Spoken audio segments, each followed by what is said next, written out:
Conor McGregor has officially declared himself the greatest featherweight in the history of the UFC. But his claim faces an immediate hurdle. This weekend's fight is a welterweight bout at 170 pounds, 25 pounds above the division he's claiming to rule. His opponent is Max Holloway, a fighter who spent years building one of the most decorated resumes in the history of the 145-pound class. McGregor is now 37 years old and is attempting this comeback after being away from the octagon for 5 years. In mixed martial law is usually measured by title defenses.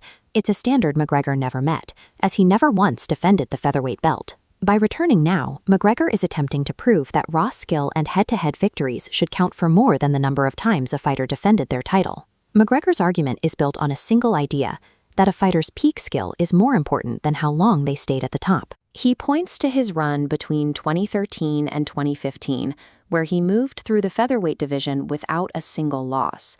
The high point of that run was a 13-second knockout of Jose Aldo, a win that ended the reign of a fighter many considered unbeatable. McGregor also holds a victory over a 21-year-old Max Holloway from earlier in their careers in 2013.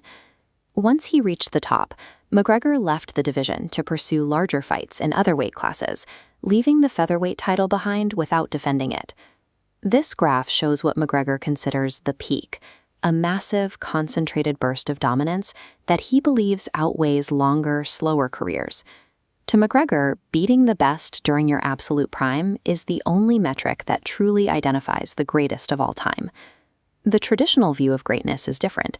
It rewards fighters who stay on the throne and face every new challenger the sport produces. After McGregor moved on, the featherweight division saw the rise of champions who built long and consistent reigns.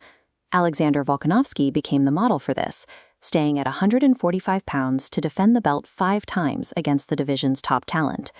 Max Holloway also spent that decade evolving, transforming from a young prospect into a veteran with one of the most consistent records in UFC history. The data shows a clear gap. While other champions defended their titles multiple times, McGregor's tally at featherweight remains at 0.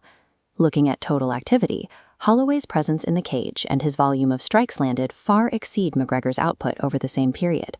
For those who value the reign, greatness is earned by surviving year after year with a target on your back.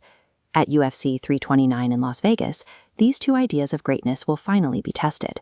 If McGregor wins, it suggests his high level of skill can overcome years of absence and a significant jump in weight. If Holloway wins, it confirms that consistent, long-term dominance is the more reliable measure of a fighter's standing. This fight puts 2 opposing career paths into the same cage to settle a debate that has lasted for over a decade.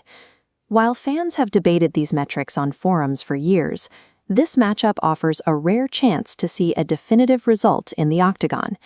It comes down to one question. Can you be the greatest champion of a division you never stayed to defend? Which metric do you value more, the short, dominant peak or the long, sustained reign? Let us know your thoughts in the comments below.